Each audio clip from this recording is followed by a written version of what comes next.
Praise the Lord. परमेश्वर के नाम को महिमा मिले। आप सभी को जय मसीह की। मैं प्रोफेटिस बी मिरेक्लिन आप सभी के लिए परमेश्वर के एक वचन को शेयर करना चाहती हूँ। हम पढ़ते हैं पहला तिमुथियुस उसका 5 अध्याय और उसका 1 वचन।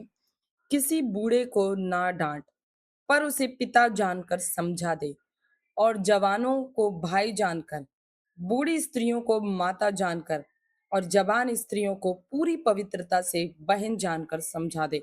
Praise God. सो प्रियो, मेरा मैसेज यही है कि यहाँ पर परमेश्वर का दास प्रेरित पौलुस अपने आत्मिक बेटे परमेश्वर के दास तिमुथियुस को सेवकाई के समय पर सेवा करने के दौरान एक उद्देश्य या उपदेश को दे रहे हैं। और वो शिक्षा ये है कि यहाँ पर एक पहला शब्द ये लिखा है कि किसी बूढ़े को ना डांट, है ना? तो एक परमेश्वर का जन अपने नेक्स्ट जनरेशन को सिखा रहा है कि किसी बूढ़े बूढ़े व्यक्ति के साथ, या जो एज में बहुत ज्यादा हो गया है, उसे मत डांट।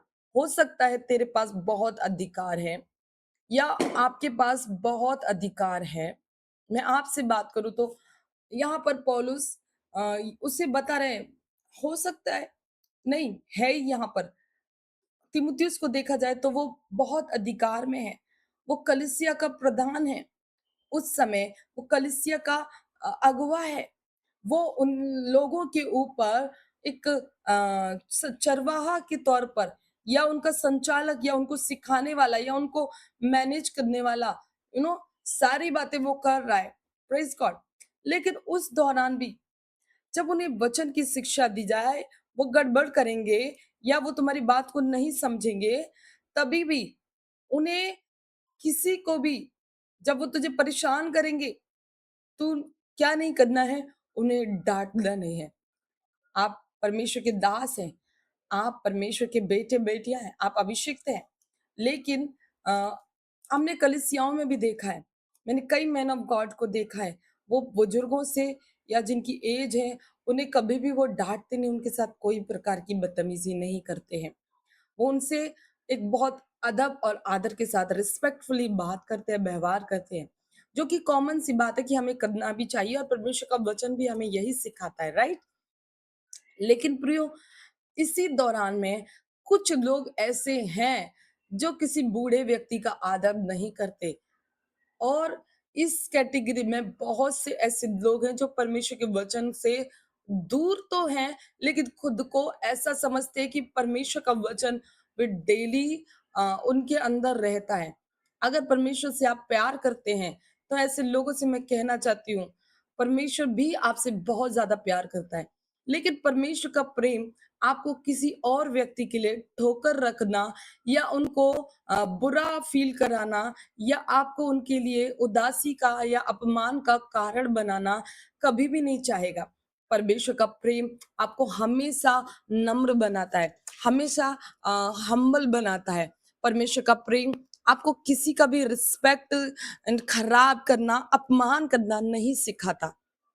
मैं जानती हूँ मेरे प्रभु का प्रेम प्रियो हमेशा आपको सिखाएगा कि आप एक बूढ़े व्यक्ति की, जो आपसे एज्ड है, हो सकता है वो आपकी माँ हो सकता है वो आपके चर्च की एल्डर लेडी हो, जो ओल्ड हो चुकी है, जिसके पास आपके जितना विजडम नहीं है, जो आपकी बातें इजीली कैच भी नहीं कर पाती है। लेकिन इसलिए भी परमेश्वर का वचन हमें यहाँ अगुवाई नहीं देता कि हम उन्हें डांटें।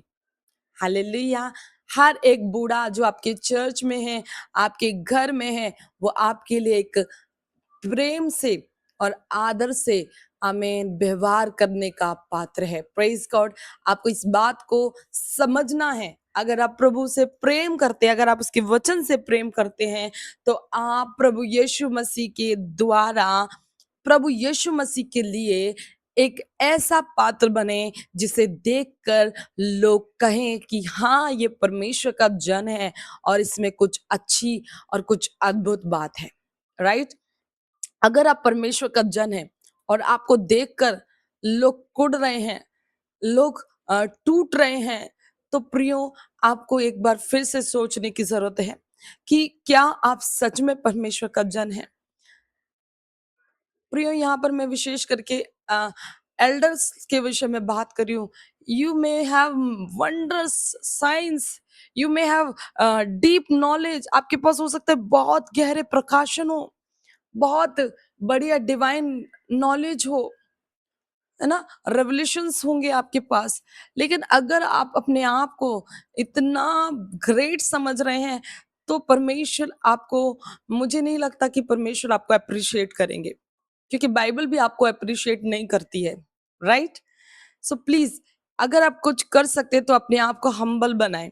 अगर आप कुछ कर सकते तो पिता की इच्छाओं को पूरा करना सीखें। तो सबसे पहले हमें ये जरूरी है कि हम हर एक उस बूढ़े का, जो एक ओल्ड जनरेशन से, जो हमसे पहले वाली पीढ़ी से आया है, जहां पर हमारे जितनी टेक्नोलॉजी नहीं थी, जो सिस्टम आज हम फॉलो कर रहे हैं वो लोग नहीं फॉलो करके आए हैं, जो वर्ड्स हम यूज कर रहे हैं वो लोग यूज नहीं करते आए हैं, जो मीडिया ये सारी चीजें उनको नहीं मालूम है, उनके उनके आधी से ज्यादा उम्र निकल गई, उनको नहीं मालूम था, लेकिन वो आज देख रहे हैं, उनके लिए एक बहुत बड़ा, it's like a wonders for them. समझ में आ रहा है? उनके हिसाब से हम एक सुपर नेचुरल लाइफ को जी रहे हैं। So we have to understand and we should respect them.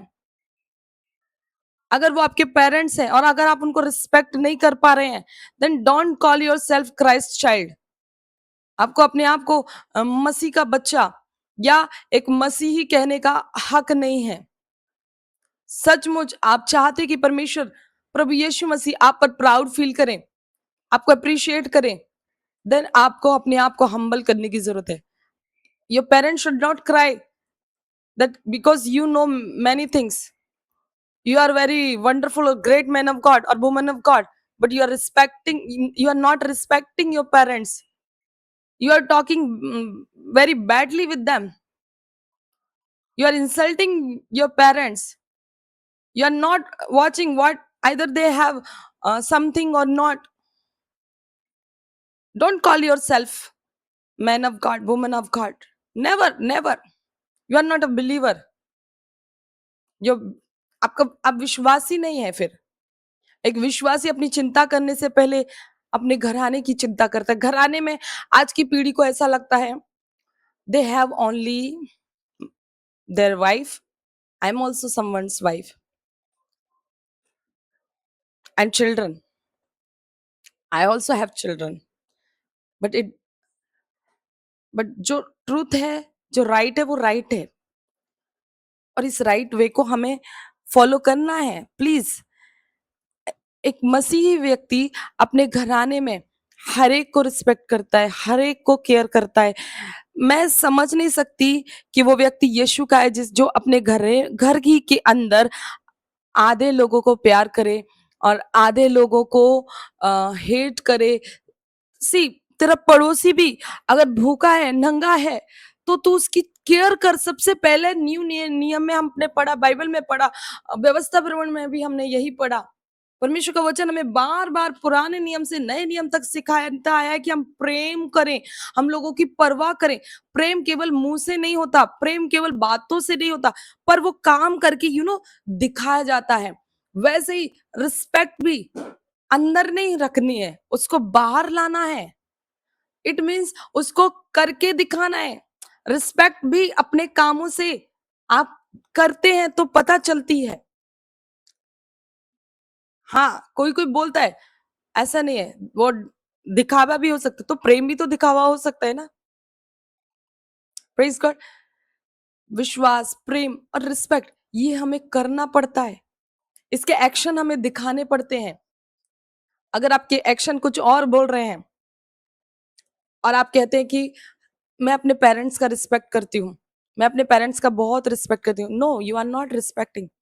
आपके पेरेंट्स हो सकते हैं, आपकी वाइफ के पेरेंट्स हो सकते हैं, आपकी कलीसिया का कोई एल्डर पर्सन हो सकता है। मैं भी एक पास्टर हूँ। मैंने मेरे चर्च में देखा है, बहुत से विलेज से वुमेन्स आती हैं, कई बुजुर्ग व्यक्ति आते हैं, जिनको कई बार मेरी बात क्लियर नहीं समझती या मुझे उनकी बातें नहीं समझती हैं, तो मैं किसी को बोलती हूँ प्लीज उनकी बात अच्छे से समझो। लेकिन मैं अपने जवानों पर, अपने चर्च के जवानों पर डांटती भी हूँ, बहुत डांटती हूँ अगर वो गलती करेंगे। लेकिन जहाँ पर बुजुर्गों की बात आती है, मैं मेहनत करती हूँ उनको सिखाने के लिए, समझाने के लिए। 1 बार, 2 बार, कभी-कभी हमारे घर के जो हमारे क्लोज़ एल्डर होते हैं, हमको कुछ भी बोलते हैं और हो सकता है वो हमेशा ठीक नहीं होगा, लेकिन उस टाइम पे आपने पेशेंस रखना है। अगर पवित्र आत्मा आपके अंदर है, अगर आप नहीं रख पाते हैं, तो समझ लेना पवित्र आत्मा आपके अंदर नहीं है।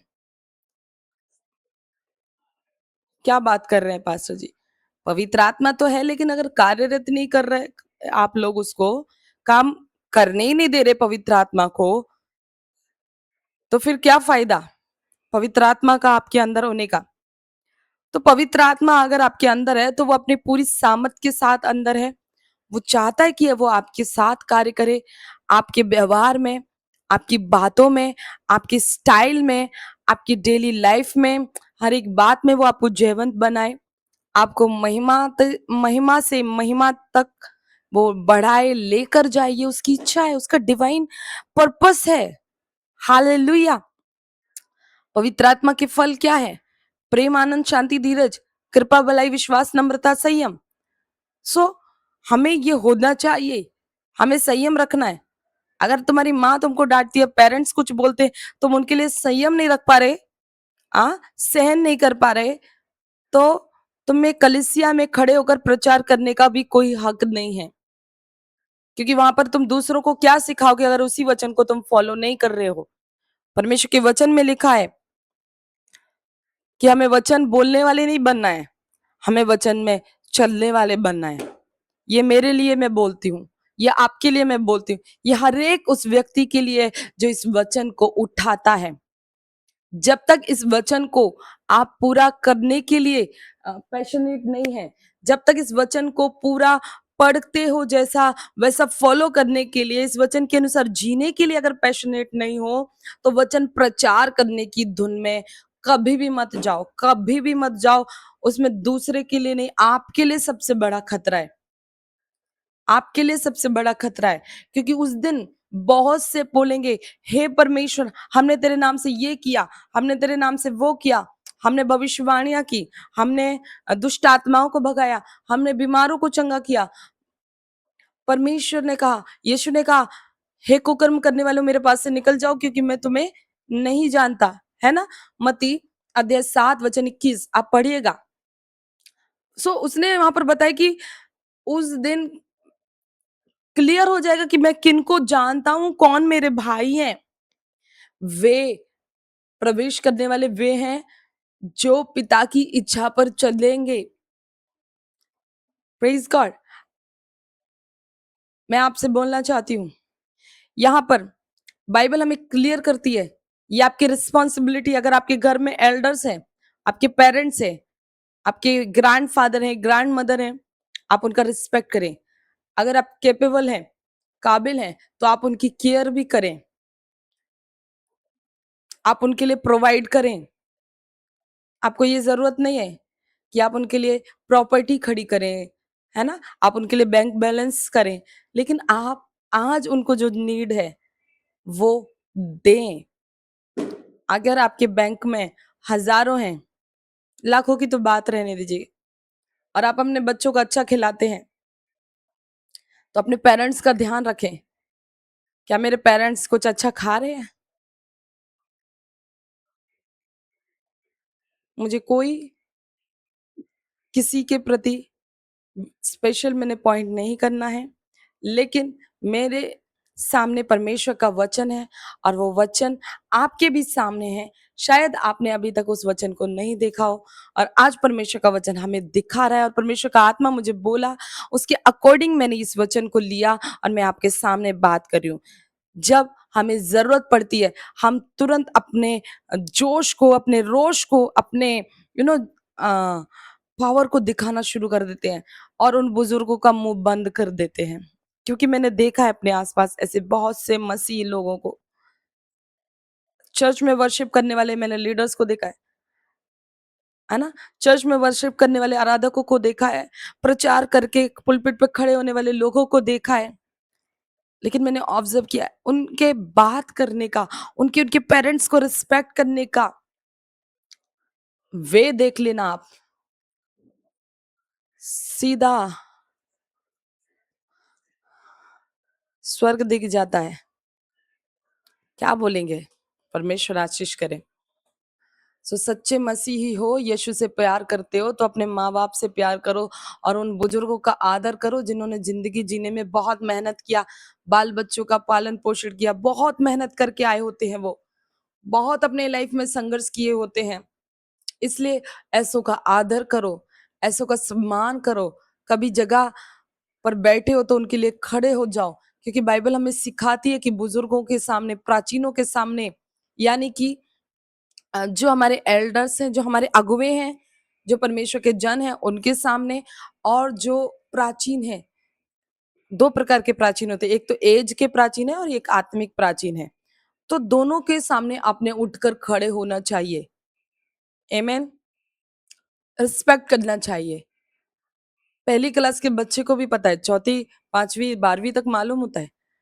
जैसे बाहर आते हैं, सब भूल जाते हैं, सारे मैनर्स भूल जाते हैं। हैं कुछ लोग, है ना? नर्सरी के बच्चे को भी पता है, उठ के खड़ा होके टीचर को बोलेगा क्या? Good morning ma'am, good morning miss, whatever. तो हमको मालूम है, खड़ा होना एक आदर करना है,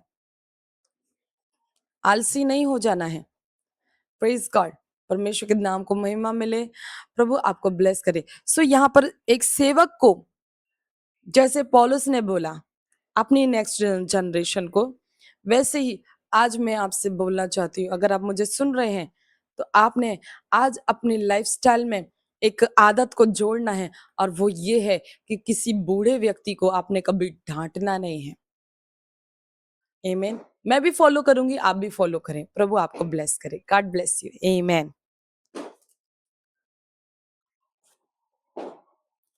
प्रभु आपको ब्लेस करे।